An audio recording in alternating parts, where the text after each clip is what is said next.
Súper. Ya empezaste a grabar, ¿verdad? Ok. Ya. Muy bien. Pues buenos días a todos. Muchísimas gracias por estarse conectando, por haberse conectado. Esperemos que todavía más personas se conecten. En esta oportunidad, vamos a escuchar una parte que a pesar de que como que la soslayamos un poquito, es el efecto de sustancias sobre el control motor. Muchas drogas de uso popular afectan el movimiento, el control, todo ello. Desde el famosísimo alcohol, ¿verdad? Que después de una cierta cantidad de alcohol en nuestro cuerpo, empieza a afectar nuestro movimiento, nuestra manera de hablar, o sea, el control de nuestra lengua y todo eso empieza a fallar. Realmente, cuando estamos estudiando drogas y adicción, los soslayamos bastante. Obviamente también, si una persona pues está en su casa o algo y de todas maneras se le pasaron las copas, pues no es gran problema. Pero si se desplaza, si va manejando o si conduce una maquinaria pesada, digamos, porque a eso se dedica en su trabajo, pero bajo los efectos de alcohol, pues vamos a tener grandes problemas. Pero no solamente alcohol, marihuana se ha reportado que afecta importantemente todo el control motor y cómo no, si tanto los ganglios basales, los núcleos de la base, el cerebelo y buena parte del cerebro, pues expresa uno de los receptores que el principio activo de la marihuana afecta como el principio activo como el THC, ¿verdad? Entonces, nos interesa muchísimo ver esa parte porque a nivel ya práctico, absolutamente práctico, ha provocado muchas muertes. Es decir, la falta de control bajo efectos de sustancias ha provocado muchas muertes. Entonces, pues qué mejor que en este caso tengamos justamente al doctor Pavel Rueda, quien ha sido un personaje que yo he tenido la oportunidad de conocer. Él es el doctor Pavel Rueda, para que vean. He tenido la oportunidad de conocer y me ha permitido él acompañarlo en parte de su crecimiento académico. Tuve la oportunidad, ¿verdad?, de que estuviera en mi laboratorio, admirando su capacidad y su manera de ver el mundo desde el punto de vista científico. Adicionalmente, Pavel, ahorita él es el director de un laboratorio que pues realmente no me acuerdo si su laboratorio tiene letrero, pero es de hábitos, ¿verdad? El Así laboratorio. es. Sí tiene, ¿verdad? El letrero. Neurofisiología de los hábitos. Neurofisiología de los hábitos, pero un día que platicábamos me hizo notar que le hace falta una partecita al nombre y es neurofisiología de los hábitos motores. Motores. Es de la segunda parte que le hace falta a su letrero en su laboratorio. Pero bueno, eso no minimiza lo que está haciendo. Verán que nos compartirá cosas muy interesantes que ha logrado hacer.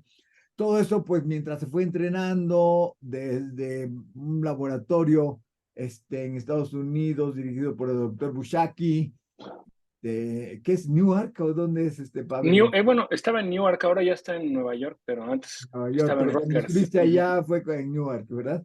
New Jersey. Así es. Y luego aquí en México con un prominente doctor también que se dedica directamente a los ganglios basales, más que nada en rebanadas, ¿no es cierto, Pavel? En Rebanada, sí, efectivamente. Se me fue el nombre, ¿cómo se llama? José Vargas. El doctor José José Vargas. Vargas, mil disculpas, la Ujú. verdad es que es un gran personaje, un gran investigador en México.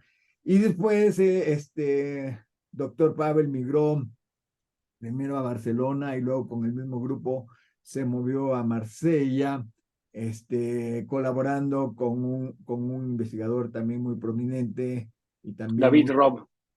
y también muy joven, que es David Robb.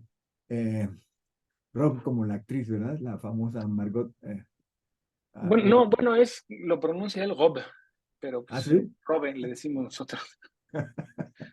Ok, Entonces, hoy, insisto, dirige su laboratorio en el Instituto de Neurobiología de la UNAM, que está implantado, desarrollado, asentado en Juriquilla, Querétaro. El doctor Pavel Rueda ha publicado varios artículos, muchos artículos, eh, nada más por falta de tiempo, porque le falta edad, no son tantísimos artículos, pero todos son muy buenos y la verdad es de que ha publicado en revistas de gran impacto como Nature y Neuroscience y varias otras revistas de gran impacto como siempre me gusta compartir porque son referidas muy importantemente, ¿verdad? De él ya cuenta con cerca de 2000 referencias en la literatura científica en cuanto a su trabajo. Así es de que no voy a quitarle más tiempo, voy a pedirle al doctor Pavel, a Pavel, como yo le digo, que nos comparta lo que hoy ha preparado. Y te agradezco mucho, Pavel, que hayas aceptado, que nos compartas y pues adelante. Muy bien, muchas gracias, Oscar.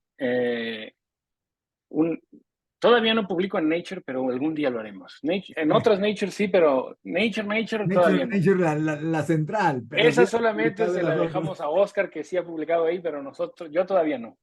Entonces, bueno, esa pequeña aclaración. Después les voy a compartir mi presentación. Um, y primero, bueno, le titulé la charla a esa participación del sistema cannabinérgico en el control del movimiento. Y antes que nada, me gustaría hacer la aclaración que, como dice Oscar, nuestro laboratorio se llama Neurofisiología de los Hábitos Motores. Hábitos, dice nada más, pero es motores. Y cuando queríamos iniciar el laboratorio, cuando inicié el laboratorio, queríamos también expandir nuestros experimentos hacia una cuestión de hábitos cognitivos también, y por eso lo dejé como general hábitos. Es un poco más difícil y quizás la parte que más se acerca a afectar hábitos cognitivos sería quizás a través de el estudio del sistema cannabinérgico. Ya lo veremos en un momento más. Eh, Siempre inicio con esta diapositiva. Todas mis presentaciones inician con esta, en donde ejemplifico lo que estudiamos en el laboratorio. Y es un pequeño niño que está aprendiendo a andar en una bicicleta y a través del entrenamiento, ¿no? Vean cómo primero no tiene un buen control o un control motor tan preciso, sí tiene algunos primordios evidentes como son que estima más o menos la distancia y el tiempo que le va a tomar, porque vean cómo cuando se va a impactar con el árbol levanta la mano para no golpearse la cara, ¿no? Si no tuviera esa estimación, simplemente quizás se golpearía la carita, pero vean, levanta la manita y no se pega en la cara. Pero después de mucho entrenamiento, la conducta se vuelve habitual, se convierte en un hábito motor y eso quiere decir que esta conducta que costaba mucho trabajo realizar y que requería toda la atención del sujeto, ahora es tan automática que puede realizarse junto con otras conductas que son igual o más complejas, como por ejemplo alimentarse mientras andan en bicicleta. Y solo quiero llamarle la atención a que estos ciclistas que ya están altamente entrenados, uno con respecto al otro, siempre deben mantener el espacio y el tiempo para no impactarse unos con otros y además este está comiendo con unos palillos chinos, ¿no? Entonces, eso es básicamente lo que ejemplifica un hábito motor, es la automatización de la conducta. Y sabemos que hay múltiples estructuras involucradas en ella. Nosotros estamos en nuestro laboratorio, estudiamos estos circuitos principalmente, las cortezas sensoriomotoras primarias, los ganglios basales aquí en morado en el cerebro del humano y regiones talámicas que proyectan a estas regiones corticales y subcorticales. Y las preguntas que nosotros nos hacemos, voy a mover un poco aquí porque a veces las cámaras me evitan ver lo que estoy presentando. Estas son las tres preguntas que tratamos de abordar en general en nuestro laboratorio. Es cuál es la participación específica de cada una de estas estructuras en este proceso conductual, cuáles son los códigos neuronales que ocurren o que operan en cada región para sostener este tipo de conductas, y esta última que les pongo aquí como en blanco, que dice cuáles y cómo ocurren las interacciones entre diferentes regiones para poder sustentar estas conductas. Y la pongo un poco más resaltada ahora porque justamente el sistema cannabinérgico nos puede ayudar o entender cómo funciona el sistema cannabinérgico. También nos puede ayudar a entender un poco cómo interactúan estas regiones. Antes de seguir, me gusta también, sobre todo estuve pensando si poner esta diapositiva o no, pero creo que vale la pena. Como una introducción general, ¿no? Muy general, vean, de 1928, ¿no? Del trabajo de Adrian, que ganó un premio Nobel, y vean lo que dice aquí en este párrafo. Dice, todos los impulsos, en este caso los potenciales de acción, son muy similares entre sí, ya sea que el mensaje esté destinado a producir la sensación del tacto o el dolor. Si se acumulan juntos, la sensación es muy intensa, y si se separan en intervalos largos, la sensación es correspondientemente débil. Por lo tanto, lo que determina la intensidad de la sensación o la velocidad del movimiento, aquí no está bien, es la frecuencia de los potenciales de acción. Asimismo, la duración de la sensación o del movimiento es determinada por el periodo en el cual los potenciales de acción son generados, ¿no? Entonces, en general, lo que nos está diciendo es que en cualquier lugar que ustedes registren actividad neuronal, los potenciales de acción van a ser más o menos lo mismo, y lo que va a importar, básicamente, son estos cables, ¿no? Los circuitos neuronales. Entonces, aquí les pongo este ejemplo del sistema sensorial, y este es un uso muscular. Y cuando se estira el uso muscular, produce un potencial de receptor, es decir, una entrada de iones a las células, y están registrando esta célula. Y si esta célula alcanza... Hola, por favor, apaguen su Creo que micrófono. alguien tiene un micrófono por ahí. Ya, listo. Ya está. Entonces, si esta célula alcanza un umbral, entonces la neurona dispara, ¿no? Y se dan 3 potenciales de acción. Si el estirón, vamos a decir, del uso muscular es mayor o mucho mayor, entonces se alcanza el umbral, no nada más se alcanza el umbral, sino que se producen más potenciales de acción, ¿no? Como dice Adrian, ¿no? Se acumulan más en el tiempo.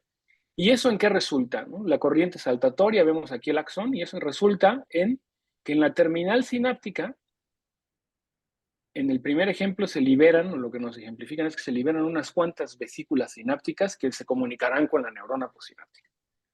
En el segundo caso habrá mayor liberación de neurotransmisor, y en el tercer caso habrá mucha más liberación de neurotransmisor. Y justamente el sistema cannabinérgico actúa en esta región, o por lo menos una gran parte, un gran componente del sistema cannabinérgico actúa justamente en esta parte, controlando la liberación del neurotransmisor. Es decir, si en algún caso lográramos que esta neurona disparara muchos potenciales de acción, pero el sistema cannabinérgico estuviera activo aquí, a pesar de estar disparando mucho, no liberaría tanto neurotransmisor, ¿no? Esa es una de las principales características del sistema cannabinérgico. De tal manera que, como les mencionaba antes, lo importante sería entonces, para poder determinar cuál es la función de este sistema cannabinérgico en el control del movimiento, lo primero que tenemos que entender es cuáles son los cables que están involucrados en el control del movimiento, cuáles son los circuitos que están involucrados en el control del movimiento, cómo se comunican unos con otros, ¿no?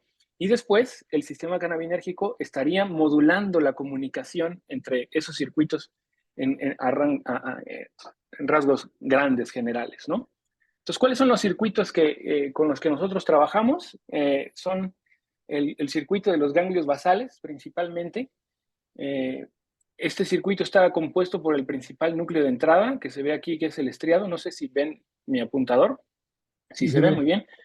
Entonces, el estriado es el principal núcleo de entrada, y ahí las neuronas espinosas medianas reciben información de prácticamente todas las cortezas. Aquí nada más les ejemplifico la corteza motora primaria y la corteza sensorial primaria, que envían su información al estriado, y luego la información viaja a través de 2 vías, la vía directa y la vía indirecta. Se le conoce directa porque envía proyecciones directamente hacia los núcleos de salida de los ganglios basales, y estos núcleos de salida, a su vez, estarían limitando la actividad del tálamo motor y regresando la información a la corteza. Lo que se propone es que cuando se activa, estas son algunas de las funciones propuestas para las cortezas, pero, por ejemplo, la corteza establece el plan motor, ¿no? Grandes rasgos, qué es lo que se va a hacer. Los ganglios basales se ha propuesto que seleccionan acciones y modulan momento a momento parámetros cinemáticos de la ejecución. Y el tálamo, en términos de las cortezas motoras y las regiones motoras del tálamo, se ha propuesto que tiene una actividad persistente que es requerida para poder mantener la actividad de las cortezas motoras, ¿no? Está todo el tiempo como haciendo un loop, ¿no? Entonces la información está fluyendo a través de estos circuitos y se ha propuesto que si se activa la vía directa, si se activa esta vía azul, entonces esta es una proyección GABAérgica, como se ve aquí, y esa proyección GABAérgica apagaría a la sustancia negra reticulata y esa ya no podría apagar al tálamo motor, con lo cual eso facilitaría el movimiento, ¿no?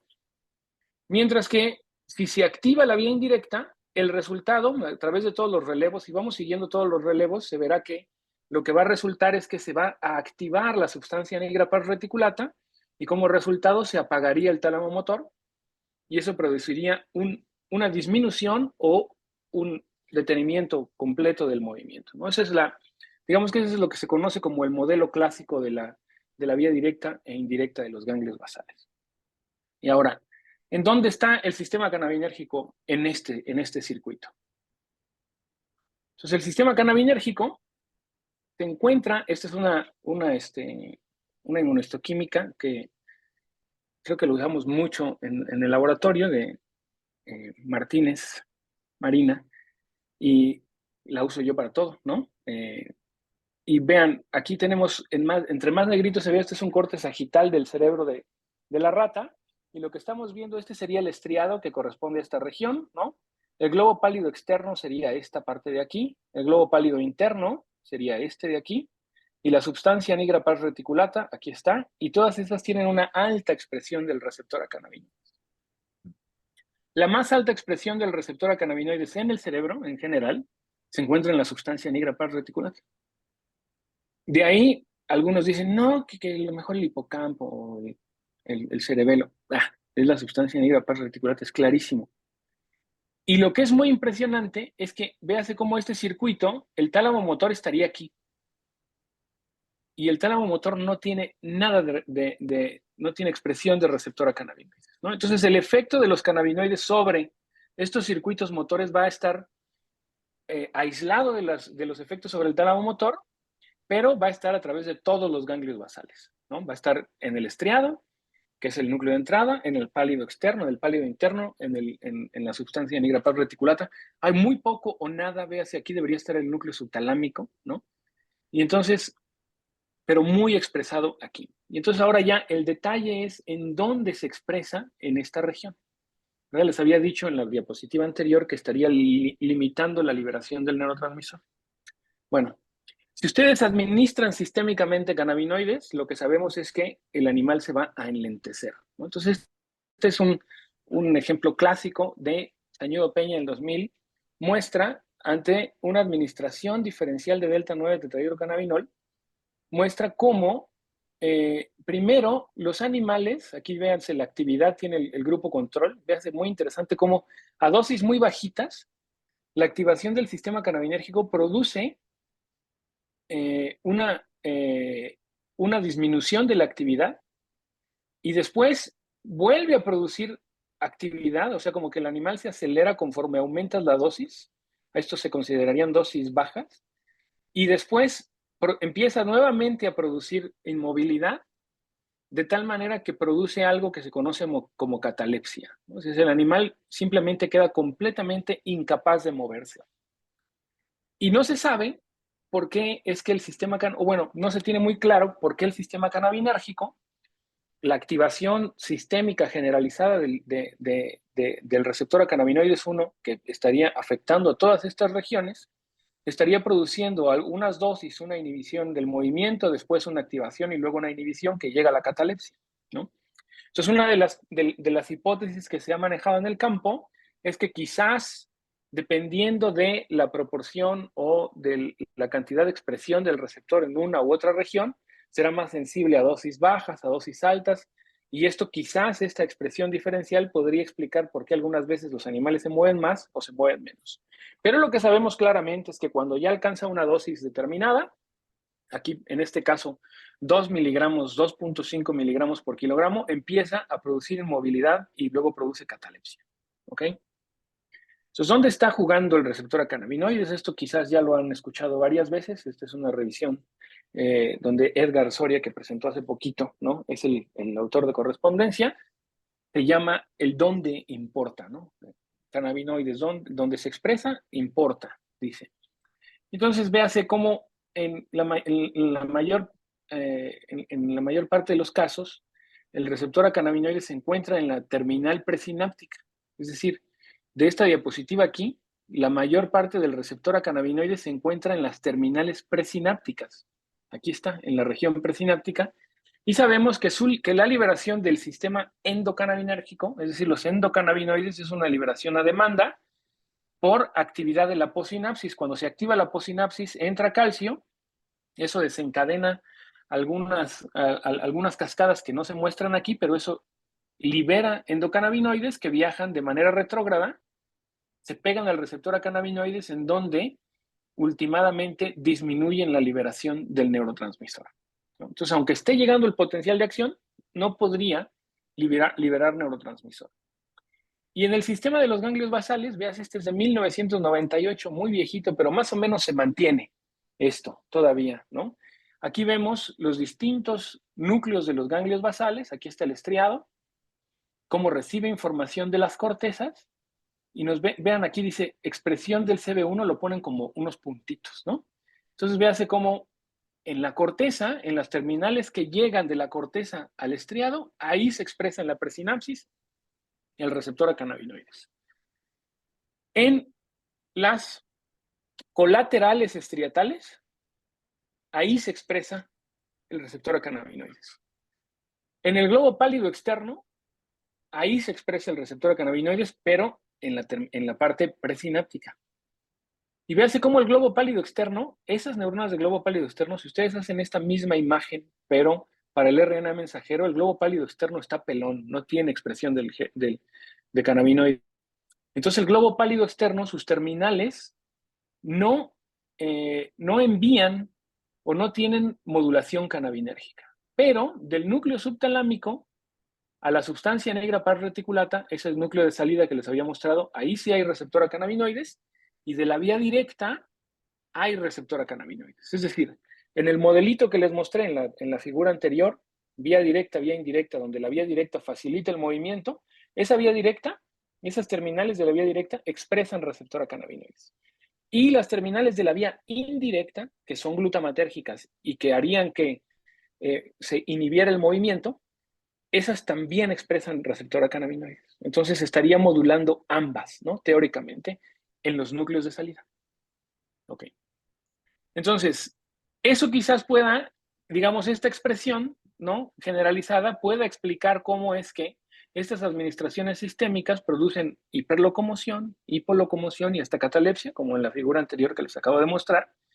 Y también se tiene evidencia, por ejemplo, ¿no?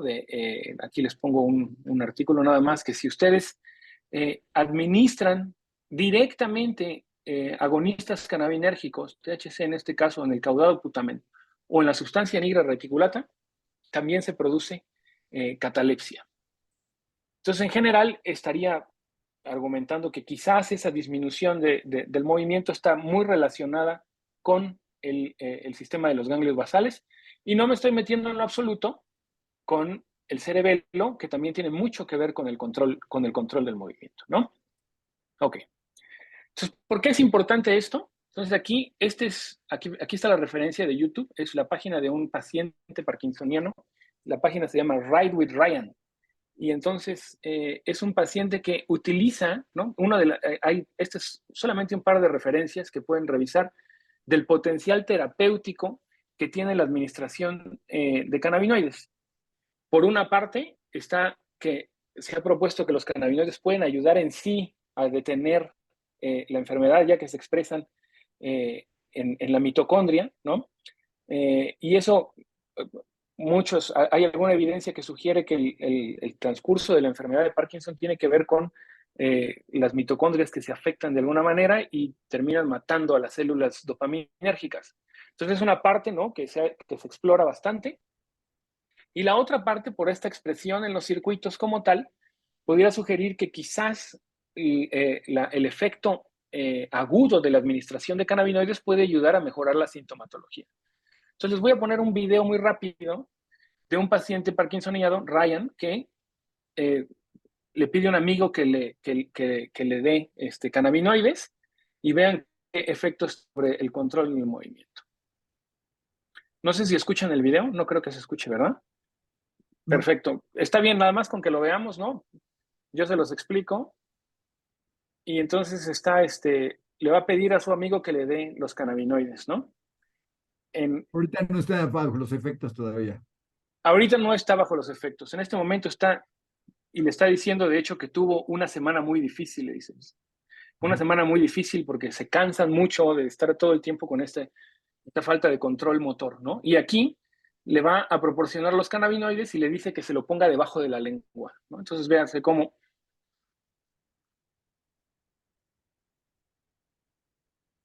Y entonces es la primera vez que lo consume y luego le va a sugerir que le dice, no tomes mucho porque si no te vas a quedar dormido todo el día, ¿no? Entonces toma solamente un poco y luego le dice, relájate, le va a decir que se relaje para que espere los efectos. Le dice, no trates de comunicarte conmigo y veas, aquí nos ponen la hora, ¿no? 1:37. Y luego van a aumentar la velocidad del video. Ya se recuesta un poco para relajarse.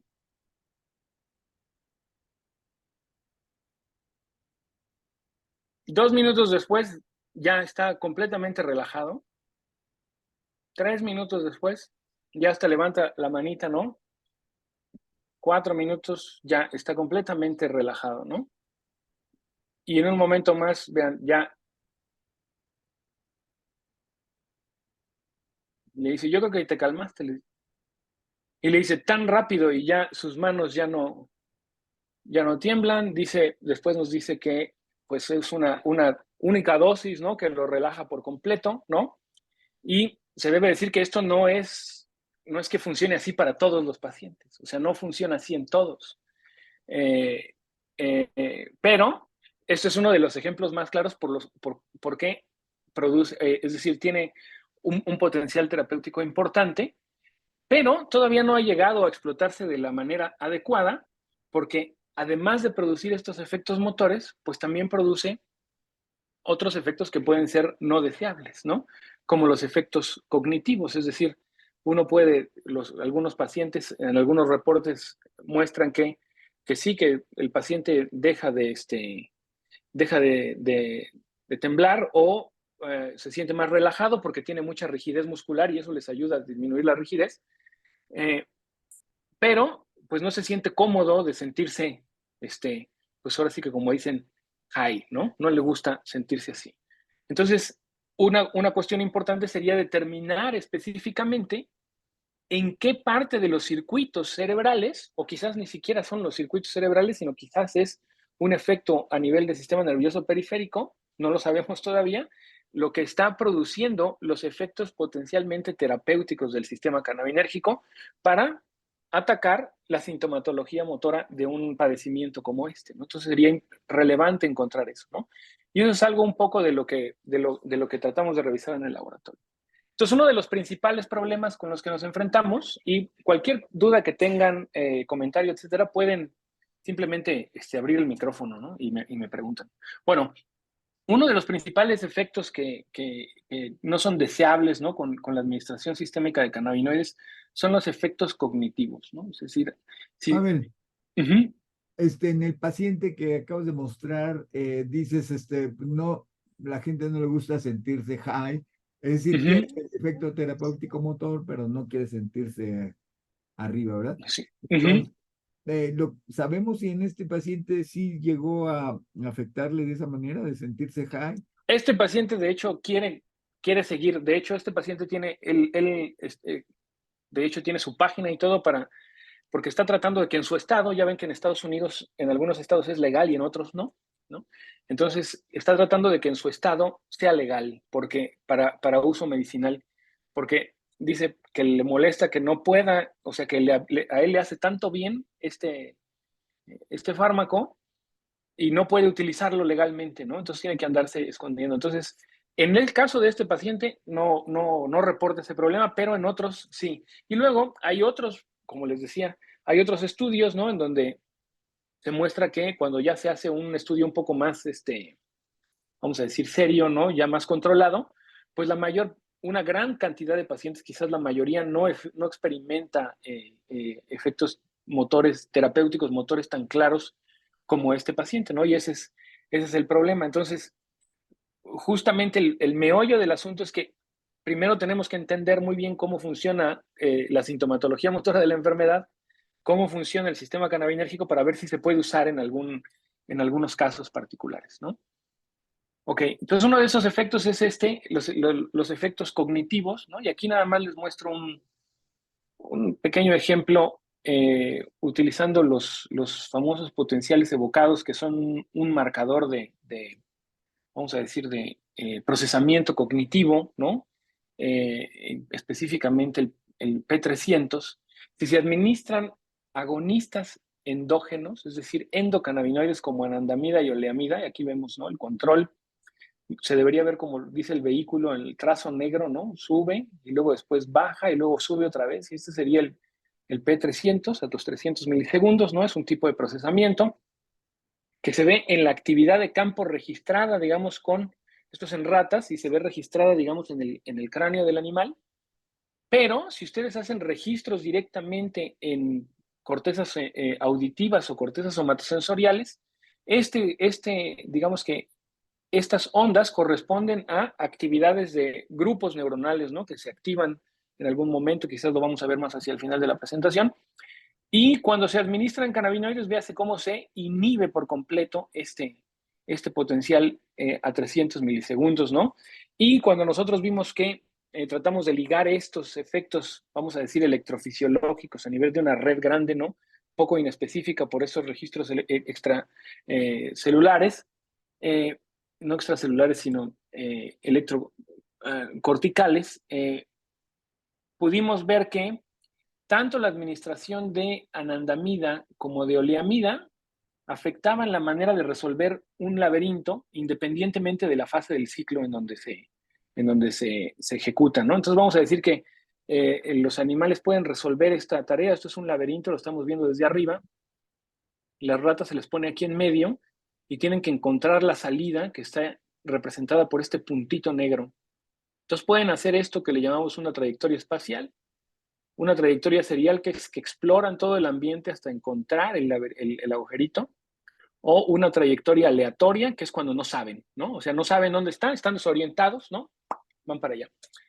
Entonces, si se administran estos cannabinoides, lo que se puede observar es que aumenta, véase aquí, en la fase de luz, aumenta la estrategia aleatoria significativamente, y si se administran en la fase de oscuridad, también aumenta la estrategia aleatoria. Y lo único que cambia, dependiendo si es la luz o la oscuridad, es cuál estrategia está sustituyendo, ¿no? Estos cannabinoides, ¿no? Entonces, en la fase de luz está sustituyendo la estrategia espacial, que es en la fase de luz los animalitos les gusta ir directamente hacia la salida, mientras que en la fase de oscuridad tienden naturalmente a arrinconarse y a correr a través del laberinto con una estrategia que le conocemos como serial. Y en la fase de oscuridad, cuando pones cannabinoides, se disminuyen esas estrategias y se aumenta la aleatoria, ¿no? Es un tipo de efecto cognitivo. Y estas son dosis que quizás podríamos considerarlas bajas y que permiten todavía, además de que fueron administradas después de que los sujetos realizaron la tarea, era una cuestión para ver si afectaban la consolidación de un tipo de estrategia o no. Pero si ustedes, nada más les pongo otro ejemplo también que realicé durante mi doctorado con el doctor Prospero, y nada más les pongo otro ejemplo aquí en donde eh, uh, inhibir al sistema cannabinérgico administrando antagonistas del receptor a cannabinoides directamente en los ganglios basales, en el estriado dorsolateral, disminuye la capacidad de los animales de extinguir una conducta aprendida. Es decir, los animales son entrenados a encontrar un reforzador en una parte de un laberinto Y si ustedes luego le dicen, ya no va a haber ese reforzador de este lado, sino que ahora va a estar de este lado, entonces ahora los animales tienen que extinguir la conducta anterior para poder ejecutar la nueva conducta, y si le ponen un antagonista del receptor a cannabinoides, que serían, véase aquí, este de aquí, entonces se deteriora la extinción, es decir, le cuesta más trabajo al animal cambiar su conducta.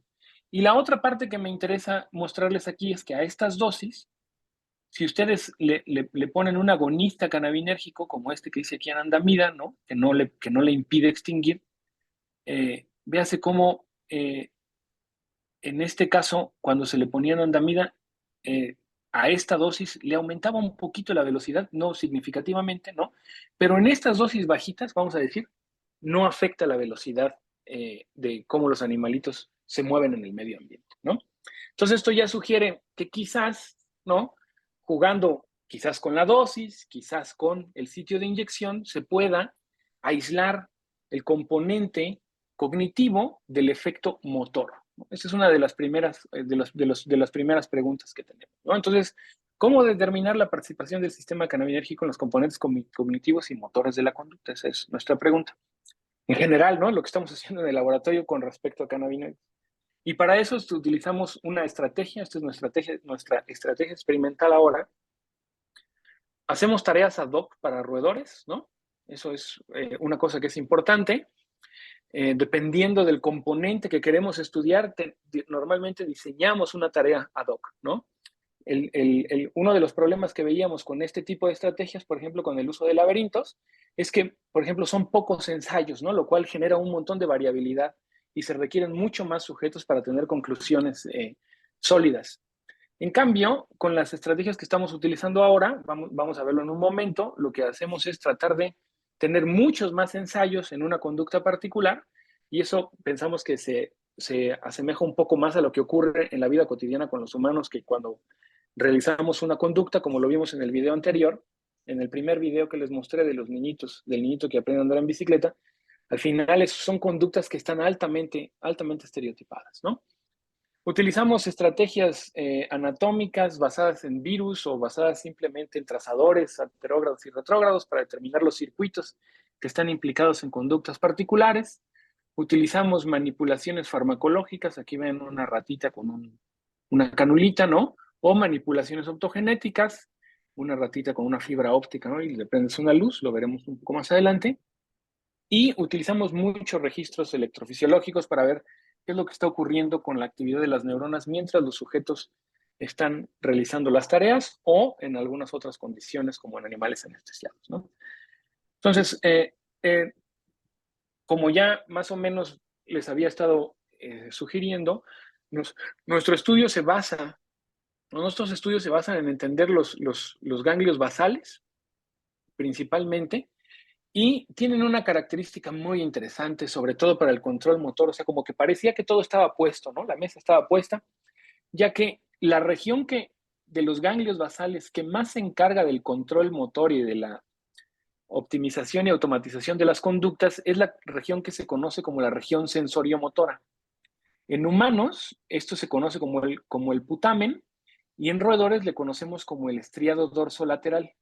Y entonces tiene una representación somatosensorial, somatotópica del cuerpo del animal, morado, por ejemplo, el cuerpo de la rata, y luego aparecen las patitas traseras y después las patitas delanteras, y hacia acá abajo, acercándose a la cumbens, encontramos la representación del hociquito del animal. Y esta es una representación sensorial, o sea, hay neuronas ahí que responden cuando tocan esas partes del cuerpo. Pero también tiene que ver con esas regiones motoras. Y acá abajo tenemos un artículo viejito de Hertova y Elphick, en donde se ve una expresión del receptor a cannabinoides 1 en los ganglios basales y en la corteza. Y obsérvese en dónde está mayormente expresado. Justamente en el estriado dorsolateral, ¿no? Entonces, en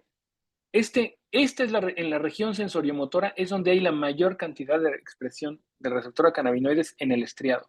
Si uno se hace hacia el estriado dorsomedial, que es, vamos a llamarle como, o se le consideraba típicamente como más cognitivo y que recibe información de cortezas más prefrontales, ahí no se expresa tanto el receptor a cannabinoides, ¿no? Lo cual es bastante interesante.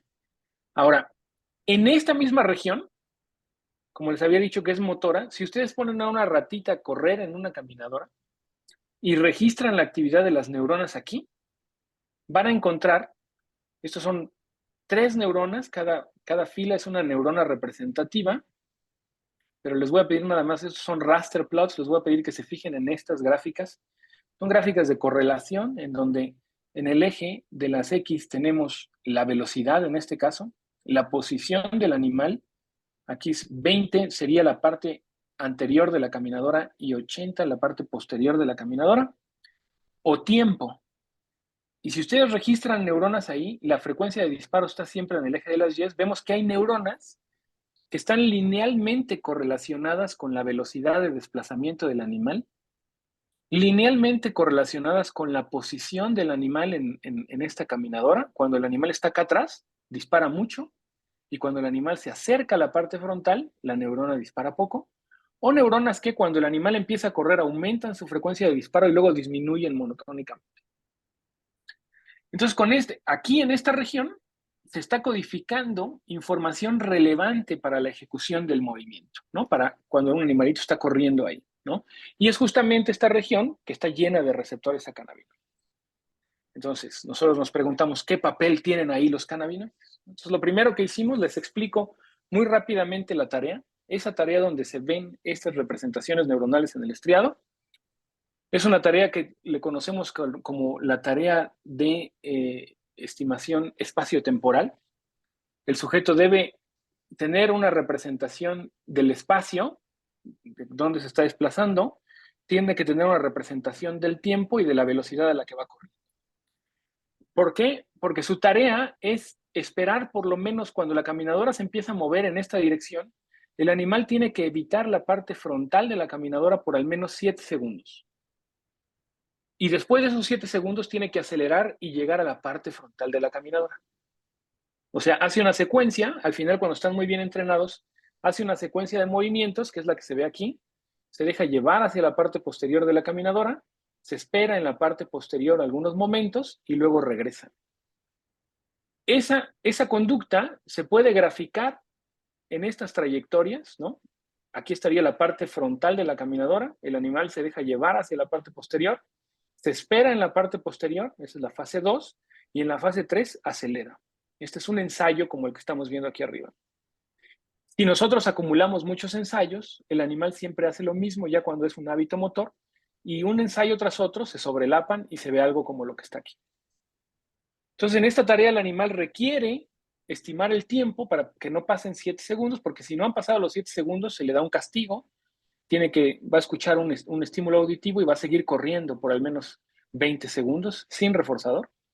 Entonces tiene que tener una idea del tiempo, tiene que tener una idea del espacio, porque al final utiliza toda la caminadora. Como ven, este chico, ahorita lo vamos a ver en el siguiente ensayo, bueno, es el mismo, ¿no? Pero se deja llevar sin caminar y justamente cuando va llegando aquí atrás, empieza a correr, ¿no? Entonces tiene que tener una representación del espacio y además de la velocidad a la que va la caminadora y a la que va él, ¿no?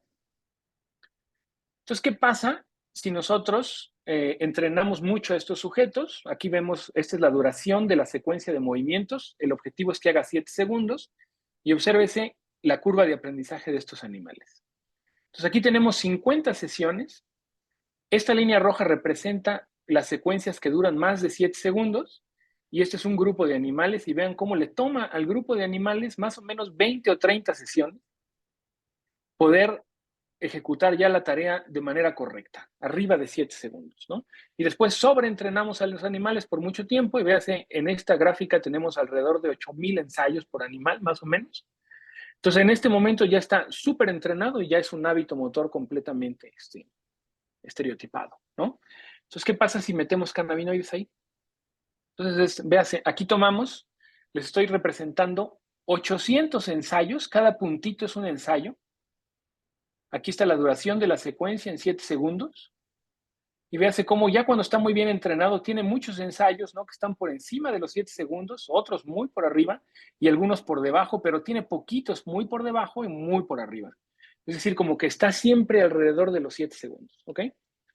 Entonces, si nosotros quisiéramos o administráramos cannabinoides, lo que podríamos esperar es que el animal bajara la velocidad. Y también sabíamos por estudios previos que los cannabinoides, cuando se administran, afectan la percepción del tiempo, ¿no? Entonces, algunos de los estudios sugieren que la persona siente que el tiempo se le va más lento y que las canciones son muy largas, aunque sea una canción muy chiquita. Cosas así se reportan en la literatura. Entonces, ¿qué es lo que le pasa a estos animales, ¿no? Ya que están altamente entrenados? Entonces, lo siguiente que hicimos es que le pusimos la tarea un poco más difícil antes de ponerle cannabinoides. Es la primera vez que presento esto, así que disculpen si no viene una secuencia así, es perfecta, ¿no? Pero lo siguiente que hicimos es que aquí la caminadora estaba corriendo a una velocidad fija de 30 centímetros. Es decir, el animal estuvo entrenado a 30 centímetros por segundo, que la caminadora estuviera corriendo a 30 centímetros por segundo. Y como queríamos evaluar el efecto de los cannabinoides sobre la velocidad, entonces hicimos una versión de la tarea que fuera más compleja para el animal, pero que fuera muy evidente que el sujeto está controlando la velocidad claramente. Entonces, lo que les muestro aquí, ven que los puntitos ahora son otros 800 ensayos, pero los puntitos son de diferentes colores. Cada color representa que la caminadora se movió a una velocidad distinta. Y lo que se puede observar es que además, a pesar de que la caminadora se mueve a una velocidad distinta, se mantiene alrededor de los 7 segundos. Es decir, mantiene ese componente temporal, ¿no? A pesar de que la caminadora vaya corriendo en algunos ensayos más rápido y en otros más lento. ¿Y qué es lo que hace el animal? Entonces, estas son, como les decía, estas son las trayectorias, ¿no? Aquí tenemos al grupo, esta es la rata 4, que es la que vemos aquí, y este es el grupo de animales, y vean cómo a distintas velocidades, ¿no? De 27 a 33 centímetros por segundo, la secuencia, la duración de la secuencia es la misma, 7 segundos, no le afectó.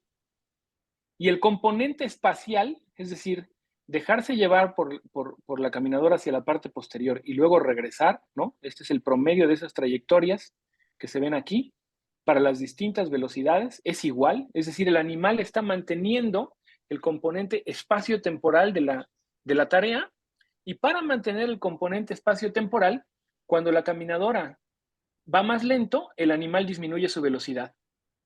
Y cuando la caminadora va más rápido, el animal aumenta su velocidad en esta última aceleración, ¿no? Entonces, él detecta claramente que la caminadora va más lento y dice, para llegar en 7 segundos, debo bajar mi velocidad. Y cuando la caminadora va más rápido, dice, uy, ahora va más rápido, entonces para llegar en 7 segundos debo aumentar mi velocidad, ¿no? Entonces, con esta versión de la tarea tenemos a unos animalitos que están altamente entrenados. Para llegar aquí les tomó como unos 6 o 7 meses, ¿no? De entrenamiento todos los días. Aquí les presento nada más 800 ensayos, ¿no? Ya de muy bien entrenados, pero le toma alrededor de 20 o 30 mil ensayos poder ajustarse de manera perfecta a los cambios de velocidad de la caminadora para mantener digamos que esta conducta espacio-temporal así de precisa. Y ahora Ángel, sí, entonces, ¿qué es un ensayo? Es decir, en cuanto a duración y eso, ¿qué es un en ensayo? cuanto a un ensayo es como lo que vemos aquí, ¿no? Entonces, se prende la caminadora, se prende la luz, un segundo después se prende la caminadora y se empieza a mover en dirección de izquierda a derecha, y el ensayo termina cuando el animal termina la secuencia de movimientos. Si la termina por arriba de 7 segundos, ahí termina el ensayo. Si la termina por debajo de 7 segundos, tiene que correr hasta 20 segundos y ahí termina el ensayo. Y luego pasan unos 20 o 25 segundos de reposo y viene un siguiente ensayo. Y así cada rata hace alrededor de 100 a 160 ensayos al día, dependiendo de su conducta. Y pues, a lo largo de 6 meses, pues alcanza 20, 30 mil ensayos cada animal. Y ya cuando están en este componente en donde no importa la velocidad de la caminadora, ellos siempre hacen esos 7 segundos muy claros, ¿no? Ya les ha tomado 6, 7, 8 meses en algunos casos, ¿no? Entonces, una vez que ya los animales están en ese estadio de conducta, eh, administramos dosis diferenciales de cannabinoides, y algo que quiero que vean rápidamente, esto es la duración de la secuencia de movimientos. Aquí hay distintas dosis, 1, 2, 3, 4 dosis. Sabemos que la dosis de 0.2 miligramos por kilogramo en algunas ocasiones impide que los animales se muevan, pero no llegan a producir catalepsia. Esto es CP 55940. Y lo que quiero que observen es que los ensayos se mantienen alrededor de 7 segundos sin importar la dosis. Es decir, como que el animal todavía puede hacer o puede mantener esos 7 segundos para esta conducta que es muy estereotipada. Y lo que vemos en la O sea, gráfica B, este fármaco es parecido a THC, nada más potente o qué. mucho más potente. Es un fármaco mucho más potente, ¿no? Tiene una muy alta afinidad por el CB1 y de hecho si subes un poquitito más la dosis ya ¡pum!, cae rendido el animal. Estas son dosis sistémicas y lo que se puede observar es cómo esta es la posición del animal en la caminadora y vean cómo aquí sí hay un efecto claro, ¿no? Y esta es la velocidad del animal en la caminadora y se ve también un efecto, ¿no? Conforme aumenta la dosis, la velocidad del animal disminuye, ¿no? Entonces, si vemos el resumen de los gráficos de todo el grupo, esto es un sujeto, lo de arriba son todos los ensayos de un solo sujeto, y lo que vemos acá es el grupo de animales. En la letra G podemos ver el tiempo y vemos cómo el tiempo se mantiene estable, ¿no?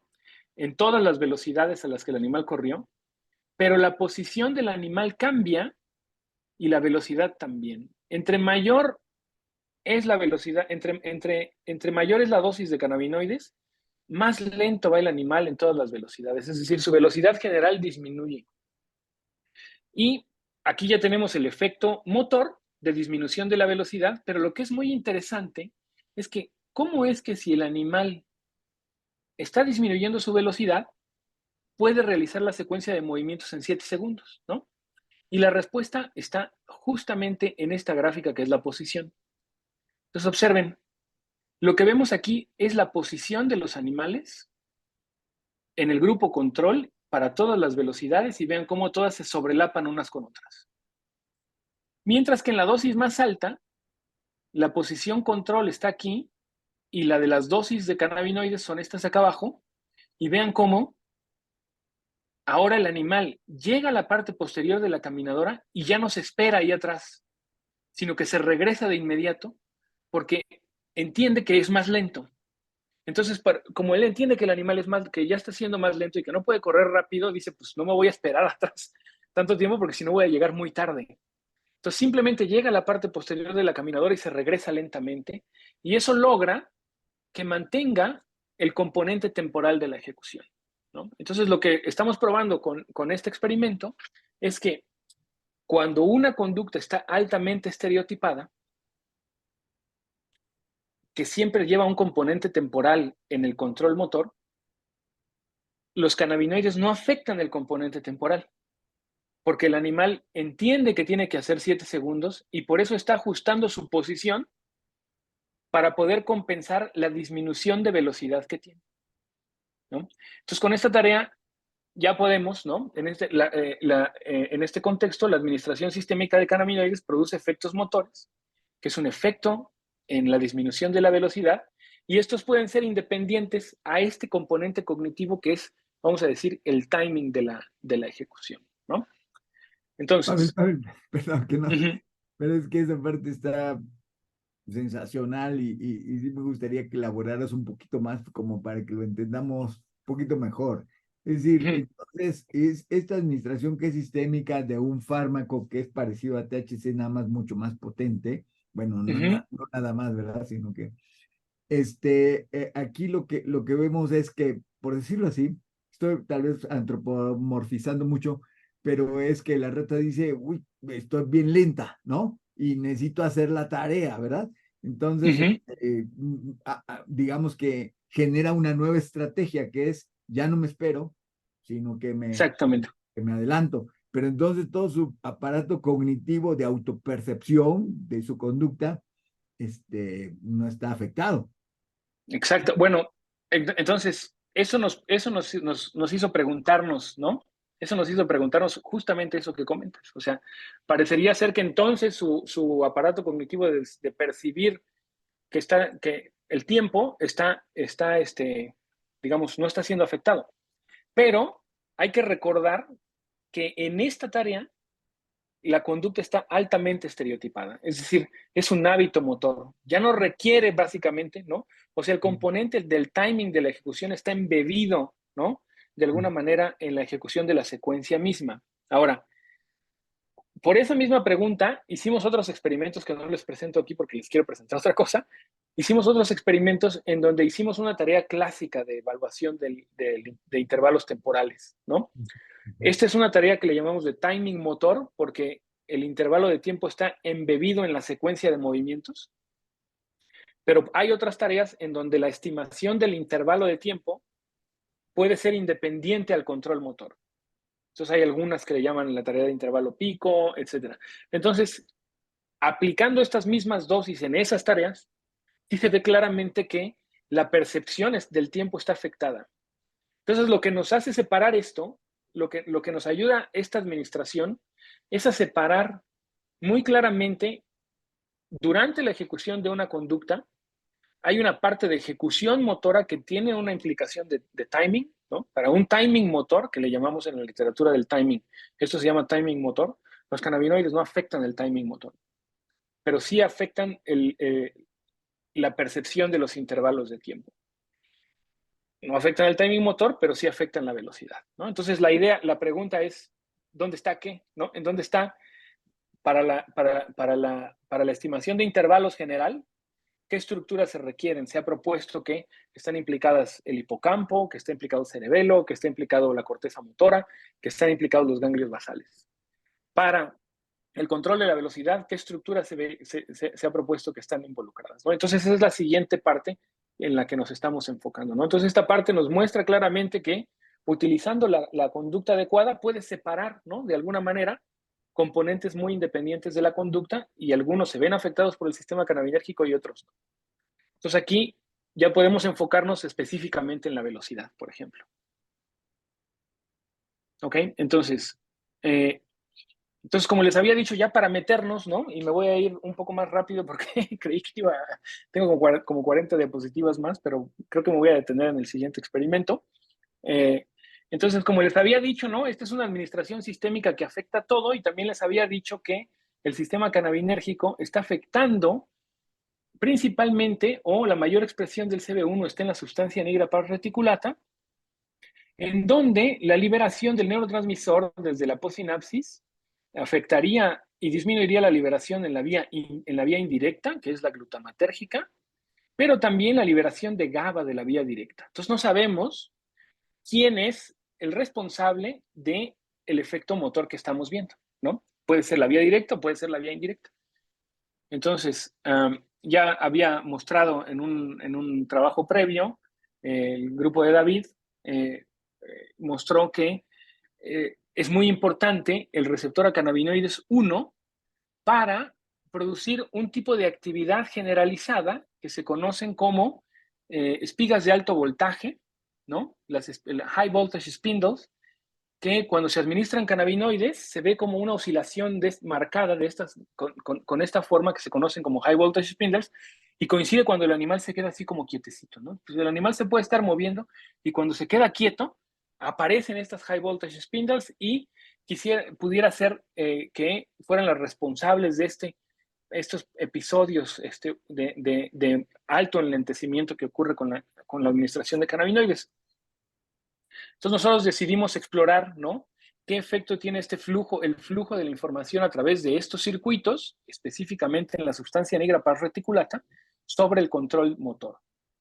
Entonces, para eso hicimos un modelo en animal anestesiado primero, para poder registrar el flujo de información a través de estos circuitos. Entonces, con este modelo, si ustedes tienen una rata anestesiada con un fármaco que se llama uretano, y entonces se mantiene la representación sensorial. Esa es la idea, ¿no? Que la representación sensorial se mantiene, pero el animal está anestesiado.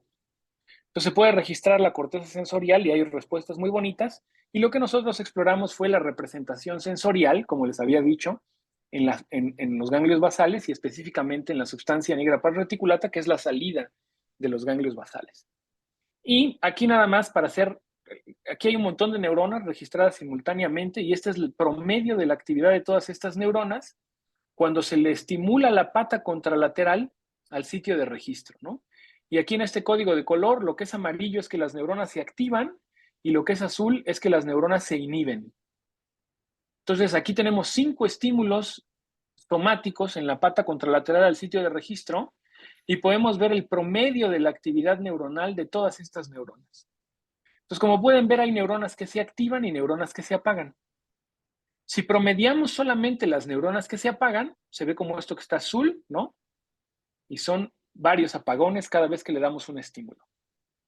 Y si promediamos las neuronas que se activan, pues serían estas que están aquí. Y nosotros nos imaginamos, de acuerdo a este circuito, pues cómo podrían apagarse y activarse neuronas aquí al estímulo. Las que se apagan quizás tendrían que ver con la actividad de la vía indirecta, porque es una proyección GABAérgica. Y las que se activan tendrían que ver con la vía indirecta, porque es una proyección glutamatérgica, ¿no? Entonces eso es lo que estábamos buscando.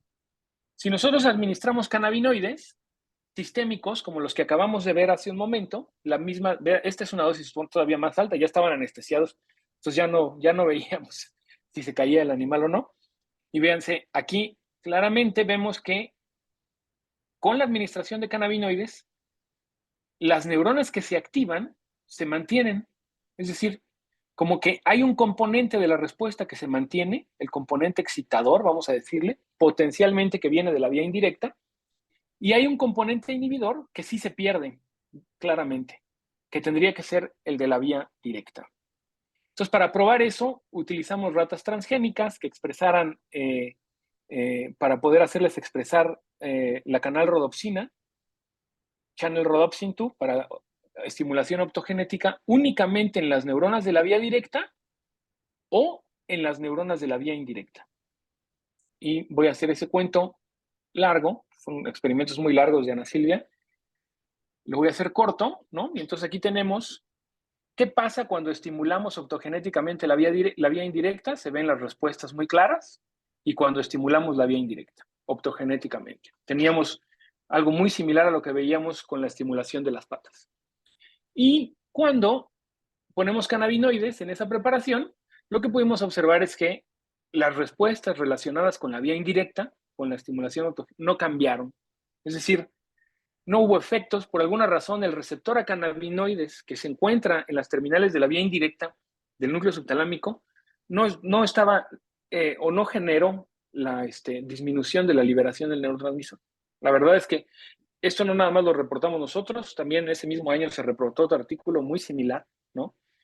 Y lo que sí era clarísimo es que lo que sí se disminuye claramente son las respuestas de la vía directa. O sea, la inhibición se pierde con cannabinoides ahí.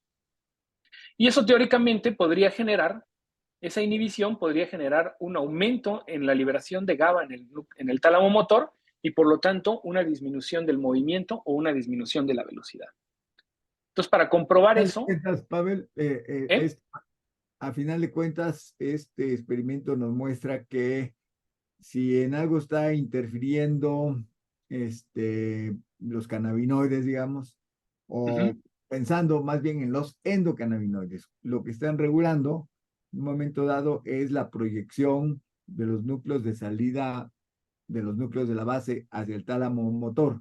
Pregunto. Exactamente. Sí, y de hecho, ahorita vamos a ver que esa es la conclusión del artículo. Lo vamos a ver en un momento. La actividad de las neuronas de la reticulata que está controlando al tálamo motor, pues está sujeta a un balance entre la actividad de la vía directa y de la vía indirecta, ¿no? Y el sistema cannabinérgico está ahí picándole principalmente a la vía directa. Y con eso va a cambiar ese balance. Entonces, para probar si esto es así, utilizamos un modelo conductual distinto ahora. Es muy rápido, las ratas tienen que presionar dos palancas de manera simultánea para obtener un reforzador. La tarea también tiene un componente de velocidad, qué tan rápido baja las palancas, tiene un componente temporal, las tiene que mantener en la posición de aquí abajo, como vamos a ver ahorita, por al menos 750 milisegundos, y lo tiene que hacer de manera simultánea. Tiene un componente de coordinación motora que también se afecta mucho con los cannabinoides, ¿no? Entonces, esos tres componentes están ahí y lo que queríamos ver era, pues, qué pasaba, ¿no? Y entonces me voy a ir a los resultados. Esta es una tarea que primero tuvimos que mostrar que fuera dependiente de la actividad del estriado. Si lesionan un estriado, se afecta una pata. Estas son las trayectorias de la pata izquierda y la pata derecha, vamos a decir. Si afectan un estriado, si lesionan solamente un estriado, se afecta solo una pata, si lesionan los dos estriados, se afectan las dos patas, entonces tiene mucho que ver con la actividad de los ganglios basales. Y si afectan las cortezas, de manera unilateral, no se afecta ninguna de las dos patas, sugiriendo que, como las cortezas tienen proyecciones bilaterales, con una sola es suficiente para reclutar al estriado y poder controlar la actividad de la conducta, ¿no? Entonces, ese es, vamos a decir, el modelo con el que nos enfrentamos. Y ahora, ¿qué pasa si administramos cannabinoides? Entonces, aquí tenemos distintas dosis directamente administradas en la sustancia nigra par reticulata, y obsérvese cómo una dosis bajita aumenta el número de ensayos en la sesión, no significativamente, pero ahí la lleva, ¿no? Como que tenemos ese componente, y luego después las dosis más altas disminuyen el número de ensayos, y aquí tenemos una dosis relativamente alta sistémica del agonista, del mismo agonista, otra vez el CP, ¿no? Entonces, estas dos es la dosis más alta del CP directamente en la reticulata comparada con la dosis sistémica. Entonces, más o menos produce lo mismo, ¿ok? Entonces, eso es el número de ensayos. Y ahora obsérvese qué ocurre cuando con la dosis local, con la dosis sistémica, perdón, ahora administramos una dosis local de AM251 directamente en la reticulata, se bloquea el efecto del cannabinoide, ¿no? Y si administramos únicamente la AM251, pues pareciera como que aumenta un poquito el número de ensayos, pero tampoco significativamente. Entonces, lo que es importante es que cuando ustedes administran de manera sistémica los cannabinoides, si ustedes administran un bloqueador del CB1 directamente en la reticulata, ya no se afecta la conducta de manera tan sustantiva para el control motor. Tenemos otras variables, esta es la velocidad y tenemos exactamente el mismo efecto, ¿no? Entonces, la dosis sistémica produce una disminución de la velocidad, la dosis sistémica más la dosis local produce un bloqueo del efecto de la dosis sistémica, y la dosis local de AM251 pareciera aumentar un poco la velocidad en algunos animales, ¿no? Tenemos otros parámetros que me voy a saltar en este momento porque ya son las 11, ¿no? Y véase, nada más con esto, lo que mostramos es que este lo publicamos en el 2020, y justamente la conclusión era que un desbalance en la actividad excitatoria e inhibitoria, o en las respuestas excitatorias o inhibitorias de la sustancia negra par reticulata, son los responsables del enlentecimiento de los movimientos que se observan por las administraciones sistémicas de cannabinoides. Y aquí lo que se observó también, esto Edgar no lo mencionó nada más de pasadita en su presentación anterior, pero un año después el buen Edgar replicó estos resultados, ¿no? Pero con algunos detalles, ¿no? Entonces, obsérvese, ellos lo que muestran en su artículo de 2021 es que efectivamente los efectos de catalepsia, en este caso no vieron el control de la velocidad como tal, sino simplemente el efecto cataléptico, ¿no? El impedir que los animales se muevan. Y entonces lo que observaron, esto lo hicieron con unos experimentos muy elegantes, en donde veas el control, cómo tiene aquí en la vía directa el receptor a cannabinoides en la terminal sináptica, pero también en la mitocondria, ¿no? Y entonces ellos, con algunas herramientas moleculares, son capaces de quitar al receptor a cannabinoides, este es un ratón knockout, de todos lados, de todas las neuronas de la vía directa le quitan el CB1, o simplemente se lo pueden recuperar, a ese knockout se lo recuperan con un virus y se recuperan ambos, o se lo pueden recuperar únicamente en la terminal sináptica, pero no en la mitocondria. Y lo que ellos observaron básicamente es lo que nosotros ya habíamos observado, que ese efecto motor tiene que ver con las terminales de la vía directa en la sustancia negra par reticulata. Eso estamos muy de acuerdo. Pero la otra cosa que ellos encontraron es que parece ser que esos efectos motores catalépticos no estarían relacionados con el receptor a cannabinoides que está en la terminal en sí, es decir, el que controlaría la liberación del neurotransmisor, sino estarían relacionados con el que está en la mitocondria. Eso es lo que, y eso es algo que nosotros todavía no alcanzamos a entender muy bien cómo es que ese receptor en la mitocondria estaría produciendo esto, si no es a través de la disminución de la liberación del neurotransmisor, porque como les había dicho, en realidad lo único que importa son los potenciales de acción, ¿no? Al final es lo que controla en sí la conducta. Y nadie ha mostrado que este receptor mitocondrial participe en la liberación, por ejemplo, Eso asociado a no la lo sé, fíjate, pancreasis. eso no lo sé. Eso no vi que lo hicieran en el artículo, ¿no? Pero yo esperaría que fuera así, aunque lo veo como un mecanismo distinto, sobre todo por toda la literatura, ¿no? Ahorita, yo les iba a presentar muchas más cosas a nivel, pero esta es una parte de la discusión que tenía en este respecto, ¿no? Entonces, lo que yo les había mostrado es que si ustedes registran al estriado, encuentran señales muy claras en la actividad de las neuronas, encuentran señales muy claras que están relacionadas con la velocidad del movimiento de los animales. Ahora, Silvia, la misma autora del artículo anterior, para su doctorado se puso a registrar la sustancia negra pars reticulata. Es decir, no era claro que cuando los animales están realizando este tipo de tareas, ya sea la de la caminadora o la de coordinación bimanual, la sustancia negra pars reticulata estuviera produciendo representaciones de la velocidad. Y lo que encontró Silvia muy claramente es que en ambas tareas podemos ver representaciones muy claras de la velocidad y de la posición del animal, ¿no? También en la reticulata. O sea, registrando la reticulata, se observa algo muy similar a lo que se observa aquí. Es decir, lo que ocurre en el estriado transmina hacia los núcleos de salida de los ganglios basales. Y es muy probable que esto, por ejemplo, cuando una neurona aumenta su frecuencia de disparo de manera lineal en la reticulata, pues es probable que esté haciendo lo mismo o que esté controlando de esa manera la actividad del tálamo motor. Entonces, la forma en que los cannabinoides van a interactuar aquí, es decir, ¿cómo sería? Es decir, ¿cómo modificaría estas representaciones de velocidad y de posición en la reticulata? ¿No? Esa es una pregunta para la que no tenemos respuesta todavía. Normalmente, todos los experimentos que hemos hecho en este laboratorio con respecto a cannabinoides los tenemos porque básicamente los estudiantes están estudiando otro mecanismo, están estudiando el control motor en sí y no se nos hace difícil que cuando ya tenemos muchos, a ver, inyéctale, a ver qué le pasa, ¿no? Y siempre tenemos como backup las administraciones de cannabinoides. Y entonces podemos ver eso, pero entonces aquí vamos a hacer eso mismo para ver cómo es que cambian estas representaciones en la reticulata para eso.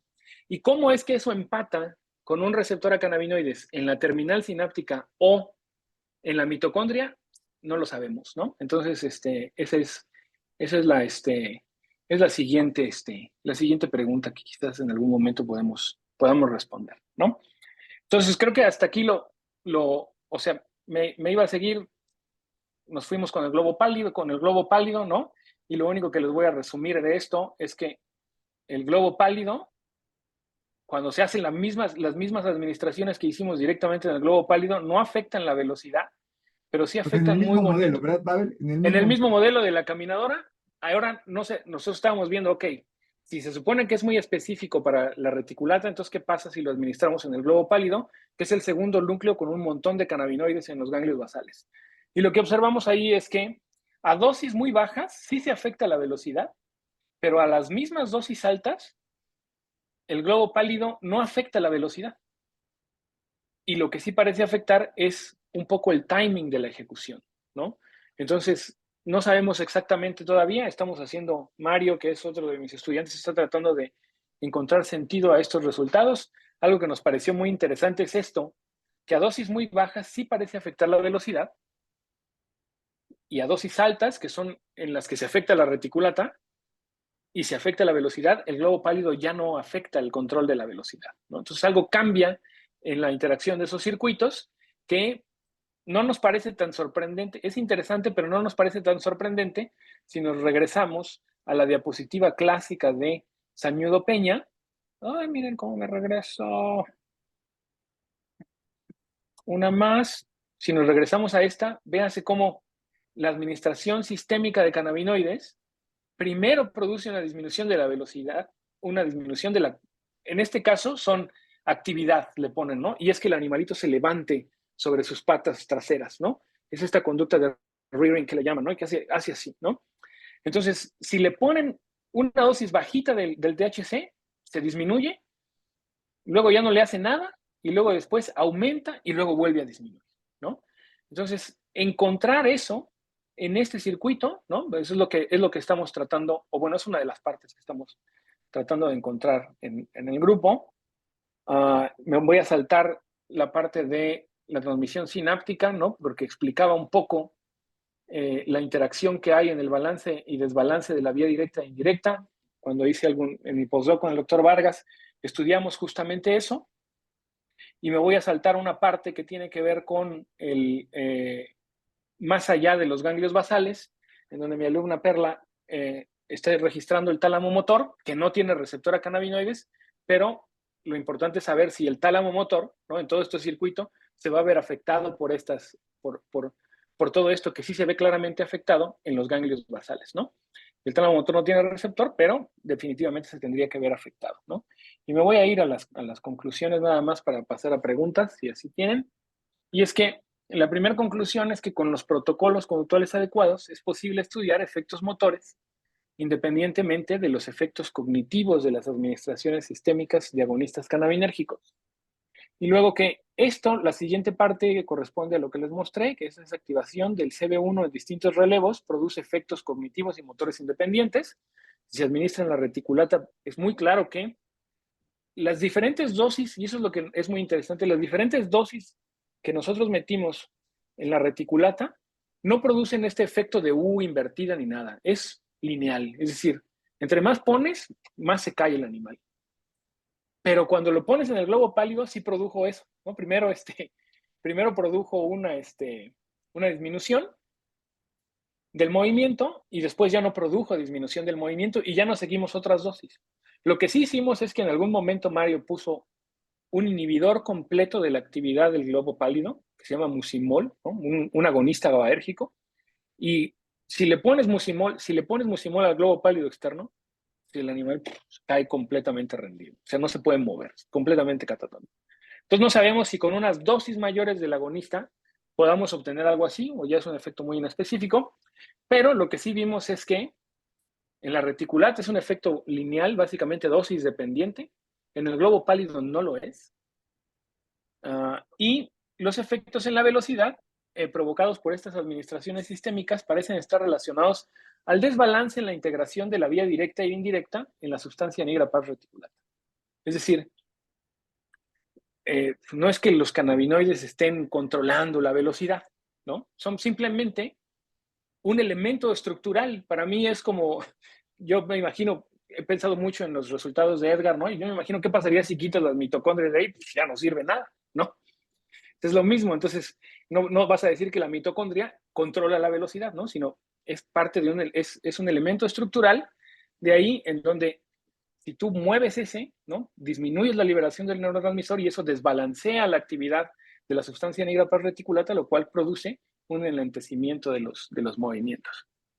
Y finalmente, que esto es lo que la última parte que no les mostré, ¿no? Que es de la parte de plasticidad sináptica, es que todo lo que les mostré hasta ahora tiene o fue realizado en animales altamente entrenados, como les dije, son decenas de miles literalmente de ensayos antes de hacer las administraciones, con lo cual nos estamos saltando una de las partes más bonitas del sistema cannabinérgico, que es su participación en los procesos plásticos.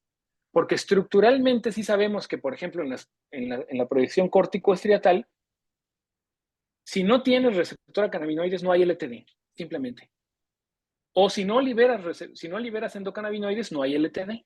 Entonces hay experimentos muy bonitos en donde en esa proyección hay un tipo de neuronas que no pueden liberar endocannabinoides y ellas no pueden producir LTD, ¿no? Porque no tienen esa parte del mecanismo. Y en la sustancia negra pars reticulata, la interacción que hay entre la terminal de la vía directa y la indirecta está muy claramente modulada por procesos plásticos, ¿no? Si se activa la vía indirecta, que es glutamatérgica, se libera mucho quizás ese sí me lo salto para ver esa conclusión, ¿no? O sea, si se activa la vía indirecta, que libera glutamato, eso hace que se libere endocannabinoides y eso controla a la vía indirecta. Es decir, entra calcio a la posinapsis de la reticulata, hace que se libere cannabinoides y esos cannabinoides se van a pegar al CB1 de la vía directa y van a disminuir la liberación del neurotransmisor, ¿no? Entonces, es una manera en la que ambas vías interactúan y eso depende de procesos plásticos. Es decir, esto solamente ocurre si se da un tren de estimulación de alta frecuencia, no que produce normalmente LTP o LTD, ¿no? De hecho, nosotros mostramos en este artículo que si no está presente la actividad de la vía indirecta, lo que se produce es LTP y cuando está presente la actividad de la vía indirecta, lo que se produce es LTD, ¿no? Entonces, es un juego que hay entre justamente en esa región y muy seguramente va a tener que ver con procesos de aprendizaje que nosotros nos saltamos por completo en nuestra presentación porque eh, pues son animales altamente entrenados, ¿no? Entonces, esas serían esas conclusiones y estos nada más aquí los agradecimientos. Ana Silvia Ana Silvia que está aquí es la que hizo todos los experimentos de la reticulata, los registros, etcétera. Dianita y Mario son los que trabajan en el globo pálido y Perla es quien trabaja en el tálamo motor, ¿no? Y bueno, todas las demás, por ejemplo, Karen participó en hacer la tarea de coordinación bimanual y todos los demás siempre participan entrenando animales porque, como ven, son muchos animales entrenados y ya bueno, y el dinero, ¿no? Porque es muy importante. Estos fueron realizados con los proyectos de PAPIT de la UNAM, aquí le pongo del 2016 al 2022, y los de CONACYT, que han sido bastante importantes específicamente para el proyecto de cannabinoides.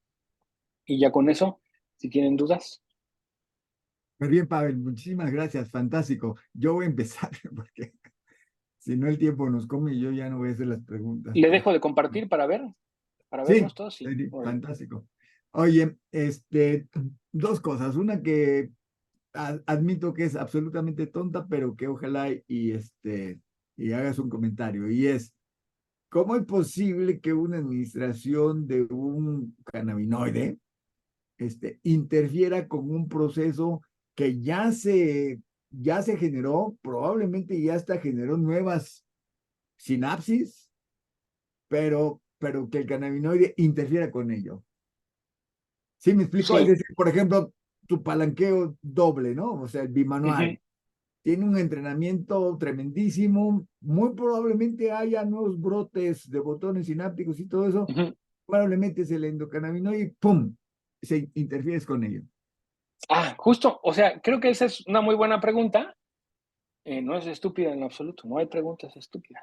Entonces, pero es muy buena pregunta porque lo que nosotros hemos visto con los cannabinoides es que si el animal se puede mover de alguna manera, hace la tarea. Es decir, no le producen una amnesia, entonces, Permanente. ni siquiera temporal, porque, por ejemplo, en el experimento de la tarea de coordinación espacio-temporal, donde el animal corre en la caminadora, es una tarea muy difícil. Es decir, a los animales les toma mucho tiempo desarrollar esa conducta. Es súper difícil. Nosotros hemos puesto a estudiantes, bueno, yo he tratado de hacer la tarea con mi mano, ¿no? Para llegar a 7 segundos, ¿no? O sea, calcularlo como lo hacen las ratas y pues hago muchos errores, ¿no? O sea, hasta que no... Entonces son animales que están súper entrenados y lo que más nos sorprendió justamente es que si no realmente poníamos una dosis en la que el animal no se pudiera mover, el animal realizaba la tarea. Es decir, sabe qué es lo que tiene que hacer y sabe relativamente cómo hacerlo y por eso nos pareció tan sorprendente porque ni siquiera es decir, lo tiene tan claro y los cannabinoides no le afectan eso tan claramente que entiende que es más lento y por eso ajusta su conducta a esa lentitud, ¿no? En el caso de la coordinación bimanual, lo que vemos es que el animal hace menos ensayos, pero cuando hace los ensayos, algo en lo que estábamos buscando y por eso es que era saber si el animal lo iba a hacer todo descoordinado.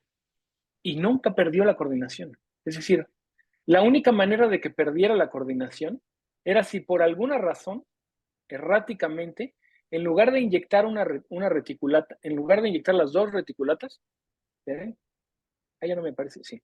En lugar de inyectar las dos reticulatas, en lugar de inyectar las dos reticulatas, inyectábamos solo una, entonces sí parecía un movimiento descoordinado, pero la administración sistémica jamás produjo que el animal, o sea, en realidad no interfirió con el proceso mismo, sino con un pedacito que en este caso fue el control de la velocidad, ¿no?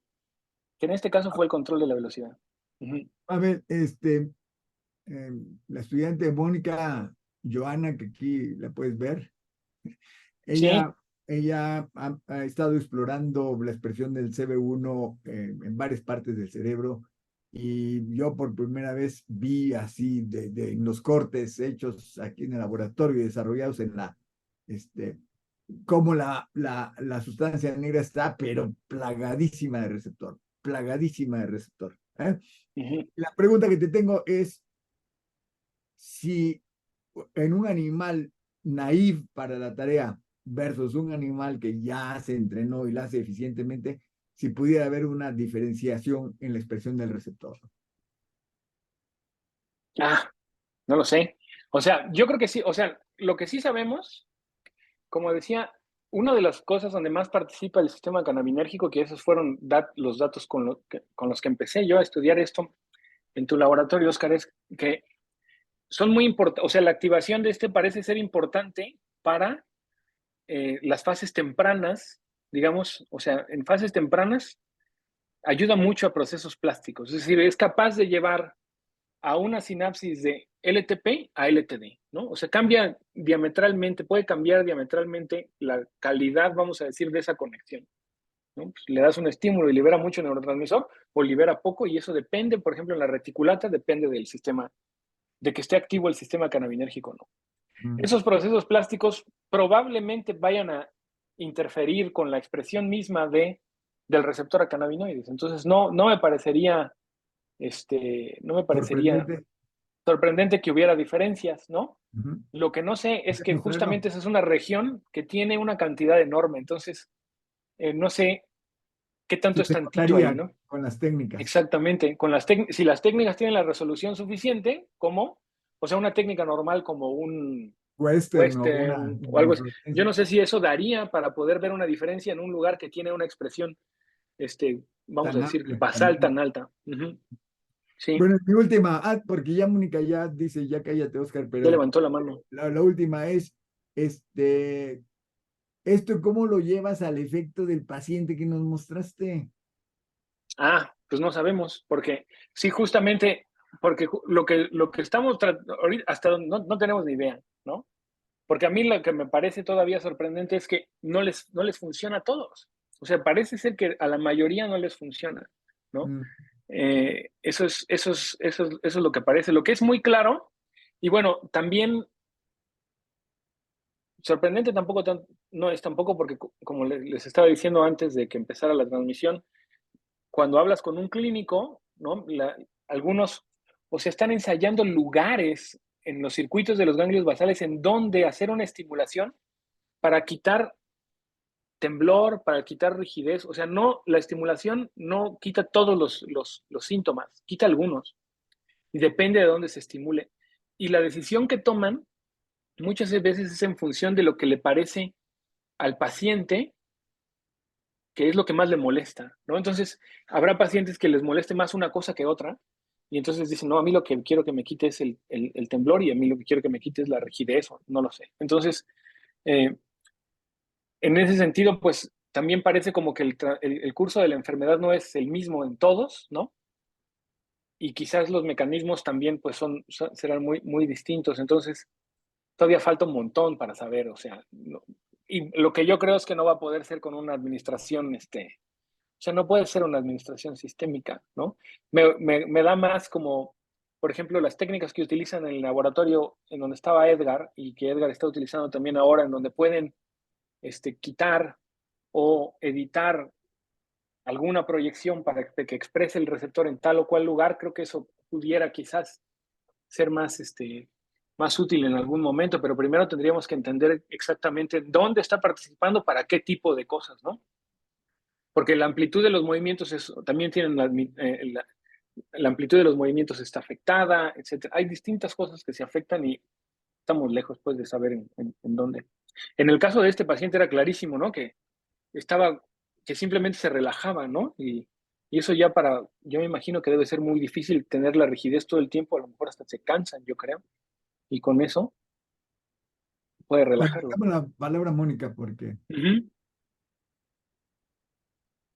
No se escucha porque está en mute. Tienes tu micrófono apagado. La emoción. Primero felicitarte, Pavel, es un gusto verte y como siempre igual escucharte, ¿no? Muchas felicidades, me encanta tu trabajo, siempre me ha encantado. Y nada más de todo lo que dijiste, llegué a una conclusión, pero igual tú eres el experto y quiero saber si no está errada.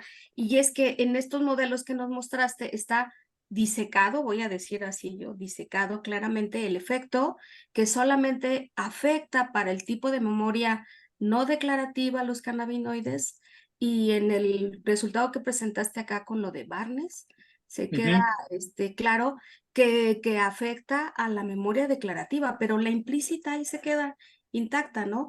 Tiene sus sutilezas de efectos, pero pues justamente es esta parte de mecanismo que estás disecando, ¿no? Como un cirujano así de que aquí, allá y acá, pero que a mí me ha parecido muy bonita, ¿no? Entonces, sí lo podría decir así, puedo decir en algún momento, y es que están más involucrados en la memoria declarativa que en la no declarativa. Pues, o sea, es que, por ejemplo, ahí depende de la definición, porque la memoria declarativa me parece que quizás podemos empezar por qué es la memoria no declarativa en términos del control motor, ¿no? Es algo que no podemos declarar, pero la memoria declarativa, cuando tú andas en bicicleta, por ejemplo, los sujetos que les mostré en el video del inicio, ¿no? Que mantienen la posición y la velocidad bien clara, uno con respecto del otro, o sea, eso es memoria declarativa. O sea, el control de la velocidad es memoria declarativa.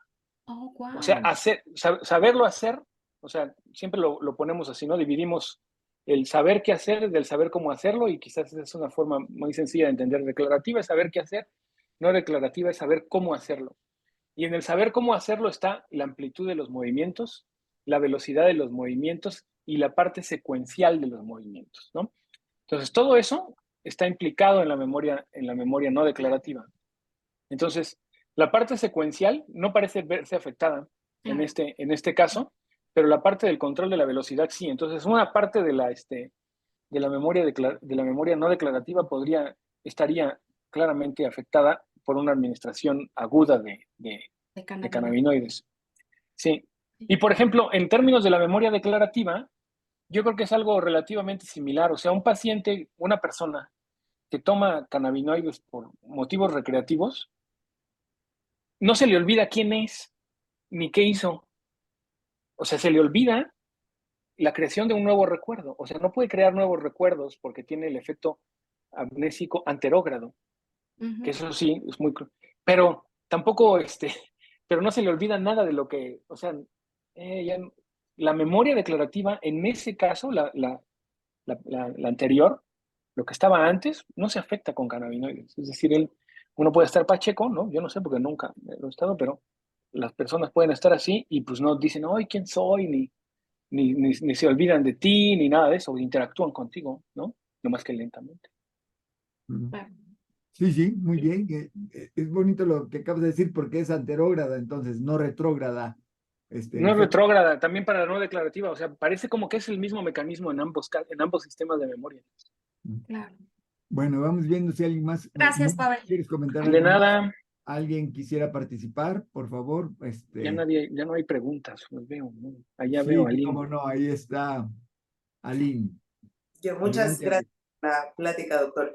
Entiendo que no han evaluado el efecto de los cannabinoides en ratas que no están sobreentrenadas, pero me gustaría saber cuál es su sospecha en qué es lo que sucedería, ¿no? En la tarea esta de la caminadora, y si ahí más bien podríamos atribuir un efecto motor, dado que no están sobreentrenadas, porque bueno, justo pensando en el comentario del doctor Oscar, ¿no? ¿Qué tan diferentes estarían esos circuitos ya cuando están sobreentrenados para tener efectos diferenciales de los fármacos cannabinoides?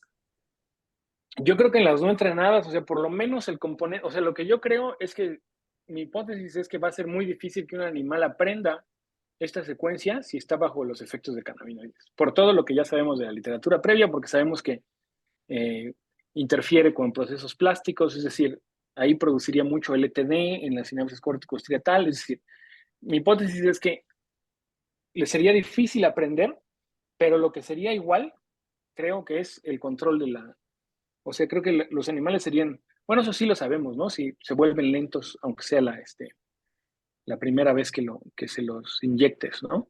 Uh-huh. O sea, ese componente motor creo que estaría ahí de base, o sea, estaría lento el animal y no sé si eso, por ejemplo, nosotros cuando hacemos, o sea, va a ser difícil aprenderlo en esta tarea que requiere un control tan fino, porque, por ejemplo, si cuando nosotros hacemos estimulaciones optogenéticas que puedes controlar la actividad de una proyección o de un tipo de neuronas en un ensayo sí y en otro no, uno de los efectos muy claros que vemos es que, por ejemplo, si apagas una región en un ensayo, el siguiente ensayo donde la región ya no está apagada, que ya está normal, o sea, el animal no lo hace igual que siempre, como que, como que se acuerda que en el ensayo anterior algo pasó que le hizo tener un resultado inadecuado y compensa de una manera distinta en el siguiente ensayo. Eso es un poco como estos prismas que le ponen a los sujetos para evaluar al cerebelo, ¿no? Que cuando le tiran a un blanco, ¿no? Y eventualmente van corrigiendo, corrigiendo, y luego les quitan los prismas y ahora ya sus tiros son todos chuecos hasta que vuelven a corregir, ¿no? Entonces, con los cannabinoides es muy probable que eso sea un desbarajuste porque si el animal está lento va a tratar de compensar esa lentitud como nosotros mostramos, pero si, por ejemplo, las administraciones consecutivas van modificando la estructura del sistema, pues cómo va a compensar su conducta del animal. Entonces, no sé exactamente, tendrían que tomar en cuenta mucho esas variables, ¿no? Para en un animal no entrenado. Pero mi hipótesis es que le costaría un montón de trabajo aprender. Ok, Perfecto. gracias. Pues adelante, si hay alguien que quiera comentar algo más, decirnos algo más sobre lo que hemos escuchado con Pavel, que definitivamente va más allá que solamente ver conducta motora, ¿verdad? Es decir, hay toda una serie de procesos que subyacen, que la conducta motora o los procesos que vemos como conducta motora están subyaciendo a otras cosas, como es justamente esta memoria de procedimiento, esta memoria de incluso declarativa que está involucrada, ¿no? Entonces, pues no sé, ¿alguien más quiere comentar algo? Creo que Alejandra se desconectó o no sé qué está haciendo porque no nos comenta nada sobre lo que haya en Facebook. Pero Perdón, no hay ningún comentario o preguntas en Facebook. ok. Bueno, pues no sé, una Si ya última, no hay, una ya. última oportunidad para preguntarle. Bueno, hay muchas cosas que quedan, Pavel, pero las voy a comentar más fuera de línea contigo Uh-huh. sobre lo que acabas de decir y muchas cosas que tal vez podrían ser muy interesantes que comentáramos. Pues Muy bien. muchísimas gracias, Pavel. Realmente, pues qué bueno que hiciste el esfuerzo de darnos toda esa información, aunque digamos que para algunos se nos fue información por lo rápido, pero como accediste a que te grabáramos, lo vamos a Lo pueden poder, revisar de nuevo. lo podemos revisar. Esto va a estar disponible en YouTube, ¿es cierto, Alejandra? Y por Sí, lo justo. tanto, todo mundo que se haya quedado con alguna duda o que crea que no ha. Mira, hay una pregunta antes de que nos despidamos. El doctor Carlos Galicia, que nos acompaña del norte del país. Por favor, doctor Galicia, comente. Hola, ¿me escuchan? Sí, Sí, Perfecto. Bueno, mi pregunta sí va a ser tonta, pero la considero necesaria.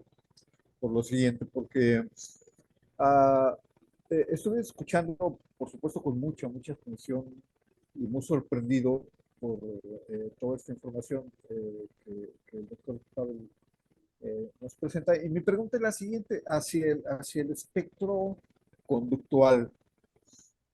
Entonces, todo este material que acaban de presentar tiene que ver específicamente con ese criterio tan viejo que en los tratamientos utilizamos como tolerancia a la sustancia, porque en términos de la memoria, de toda la ejecución, del aplazamiento, del agotamiento de reacciones de los ratones, yo estoy muy sorprendido con los ratones que usan ambas patas, ambas manos para poder palanquear.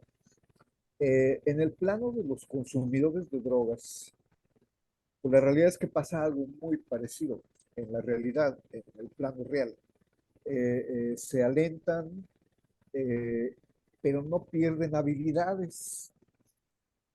Y sus habilidades son lentas, sus habilidades son, de hecho, más lentas en la ejecución que otra persona que no usa drogas, que no usa marihuana, por ejemplo, o que no usa otro tipo de sustancias.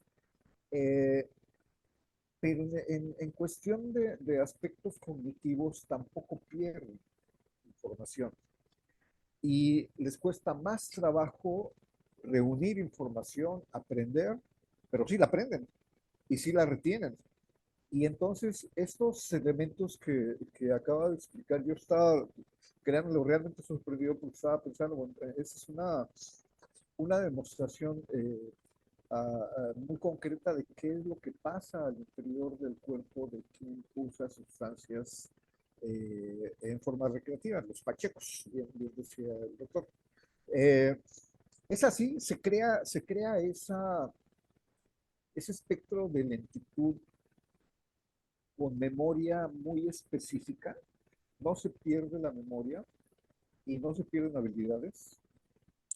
Pues en el caso de nuestras ratas, en las dos tareas en las que nosotros las entrenamos, los efectos son muy agudos hasta donde hemos estudiado, ¿no? Porque tampoco usamos tantas dosis, o sea, tantas repeticiones. Normalmente cada animal tiene alrededor de 3 o 4 inyecciones sistémicas por cada dosis, es decir, cuando se hace una curva en cada animal podrán ser unas 20 a 30 inyecciones por animal, ¿no? Son más o menos bastantes, pero son a diferentes dosis y no sé si una persona, pero creo que tampoco es comparable con lo que se administran los adictos, por ejemplo, o una persona que consume eso cotidianamente, pero en términos de lo que nosotros vemos, justamente a lo que nosotros nos gusta ver es que antes de hacer una siguiente administración, revisamos la conducta de los animales en la sesión anterior o en la anterior y los vemos muy bien. Y lo que sí vemos es que, por ejemplo, la siguiente sesión después de una administración alta de cannabinoides es todavía un poco diferente y luego la siguiente ya se vuelven otra vez normales, ¿no? Entonces sí recuperan su conducta, por lo menos estas conductas, y no hemos seguido así por mucho más largo plazo, pero igual el comentario que ya había hecho antes es que para nosotros sigue siendo sorprendente de que no se les olvida lo que tienen que hacer.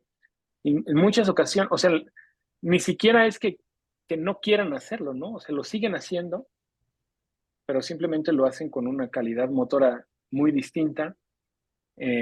Así que sí sería interesante ver si ese enlentecimiento, no me extrañaría que el enlentecimiento se quedara, sobre todo porque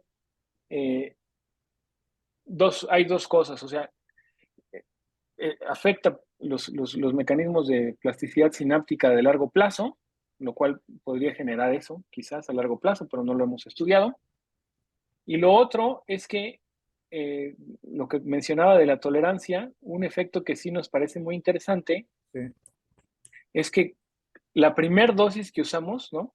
No nos gusta utilizar en la primer dosis, no nos gusta utilizar la dosis más alta, ¿no? O sea, normalmente aleatorizamos, ¿no? Pero nunca ponemos la primera dosis porque como que no, o sea, ahí sí, cuando usamos con la primera vez que les administramos cannabinoides, sí los puede dejar muy mal, ¿no? O sea, si usamos una dosis Claro, alta por claro. primera vez, los tira. Y ya no pueden hacer la tarea, no pueden hacer nada porque sí los tira. Entonces, normalmente la dosis más alta la ponemos a la segunda o la tercera vez que la inyectamos y ya las aguanta, ¿no? Entonces, normalmente hacemos 2 o 3 dosis por, o 2 o 3 repeticiones por dosis, ¿no? Separadas así casi por meses y lo que vemos es que ya las segundas, terceras dosis de la dosis más alta, te sigue el animal lento en la conducta, pero ya no es el mismo, ya no es el mismo efecto que la primera vez, ¿no? Entonces sí hay evidentemente un efecto de tolerancia, pero no lo hemos estudiado a detalle. Y otro aspecto, perdón, obviamente hay variación en la ejecución de los sujetos experimentales. Yo también me he preguntado desde hace muchos años, por ejemplo, en este caso de estos experimentos que nos presentan, ¿cómo mueren los sujetos? Me he preguntado muy seriamente qué pasa con los sujetos experimentales cuando mueren. Hace muchos años yo hice un ensayo con ratones y con decibeles, con hertz. Íbamos subiendo la cantidad de volumen de un sonido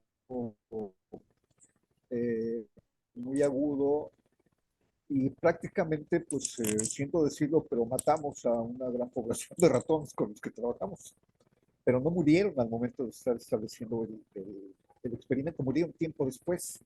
Y a un compañero se le ocurrió hacer una especie de autopsia a uno de estos ratones y tenía una gran cantidad de cambios que no puedo mencionar en ese momento porque no lo recuerdo específicamente, pero me estaba preguntando, en estos casos, por ejemplo, los ratones mega entrenados que palanquean con ambos brazos, que discriminan conductas, ellos hasta me atrevo a decir que tal vez seleccionan cuándo establecer una cadena de conductas y cuándo no, independientemente de la lentitud que tengan o de la rapidez que determinen. ¿Cuál es el momento en el que mueren y las causas por las que mueren? Tendrá que ver la dosificación, tendrá que ver el sacarlos de un parámetro de ejecución motriz cotidiana, no experimental. Pues sí, o sea, ahí no podríamos responder porque o sea, todos los animales que usamos, como más o menos les había dicho, se utilizan o para registros o se utilizan con dosis locales, etcétera. Entonces, para todas tenemos que hacer una confirmación histológica de dónde hicimos lo que hicimos, ¿no? Entonces, normalmente todas mueren porque las sacrificamos nosotros para poder confirmar histológicamente cómo están. Entonces, en ese sentido, no hemos hecho nada sistemáticamente para medir algo que no sea la posición de las cánulas o la posición de los electrodos, etcétera. Pero definitivamente siempre que hablo con colegas que hacen cuestiones más de cuestiones moleculares, de cambios moleculares a largo plazo, aquí tengo un par de colegas que trabajan mucho en eso, siempre me dicen que si tengo un animal altamente entrenado, y ya lo vamos a sacar, que es el que les demos el cerebro para ver qué es lo que les ha cambiado aquí y allá, y nunca les hemos dado nada, entonces no sabemos, no sabemos, pero sí definitivamente van a tener que, o sea, pues deben sufrir cambios muy, muy claros, ¿no? O sea, en términos reales, o sea, en términos generales, todos los animales que entrenan aquí son más flacos en realidad, o sea, que un animal porque estos animales son todos Long Evans, una colonia que tenemos aquí en el laboratorio, de hecho, y hay animales que no entrenan en nuestra colonia y pues porque están todo el tiempo en sus cajas sin hacer nada, suben de peso más que las ratas que entrenan. Entonces eso, ahí ya es clarísimo que algo pasa, pues muy seguramente algo también cambiará en su cerebro, pero no lo hemos analizado. Muchas gracias. De nada. Súper bien, pues muchísimas gracias, Pavel, porque también ya te devolvemos tu tiempo. Gracias por haber participado. Hay muchos de los que estamos acá que sabemos tu correo. Si te tenemos más preguntas, ya te las estaremos enviando. Pues Muy bien. gracias. Gracias por haber estado. Bye. Gracias, Pavel. Bye. Bye, bye.